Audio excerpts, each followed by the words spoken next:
Hello and welcome to 5-Minute Math. Today we are looking at the Algebra 1 concept of writing linear inequalities. This is standard A.2H in the great state of Texas, and we're using item number 30 of the 2021 released STAAR test. If you haven't done so already, please go ahead and take a moment to pause the video, work this problem out on your own, unpause it, and we will look at our answers together. So, which inequality is best represented by this graph? So they don't give us any points that are labeled here, so we need to find some points on the graph that look like they're pretty solid. And when in doubt, I'm always looking for intercepts. I find those to be easy, and I'm looking like my x-intercept looks pretty good right there.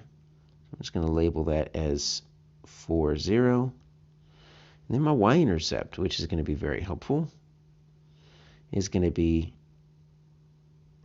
0, 7. All right, so you notice that we've got kind of a slope-intercept form over here that we're going to use to find it, but we're going to need to translate that into, you see that that's really looking like the standard form,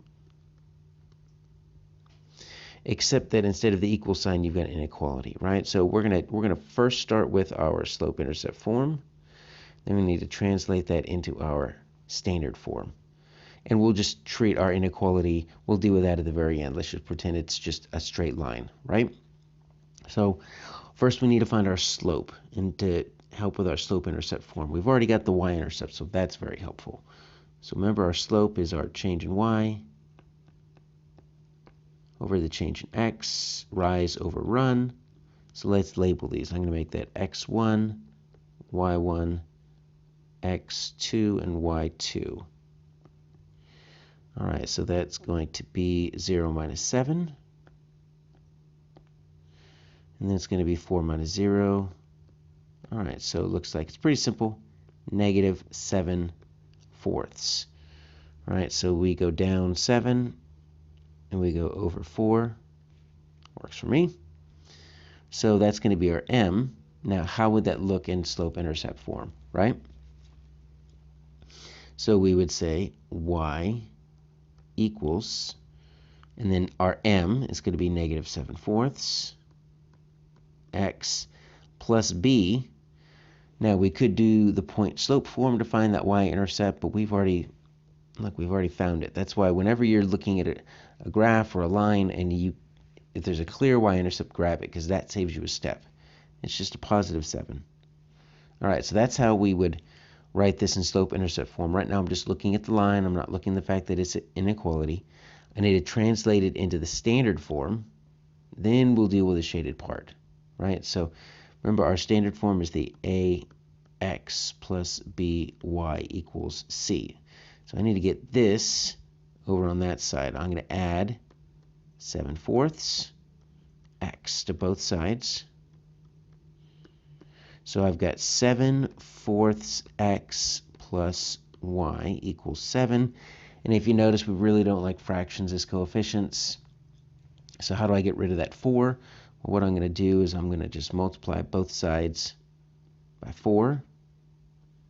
So in this one, I actually need to distribute it out, right? So 4 times 4 sevenths, well, those two 4's cancel each other out. That's 28 over 4. That's just 7x. And then 4 times y, right, is going to be 4y.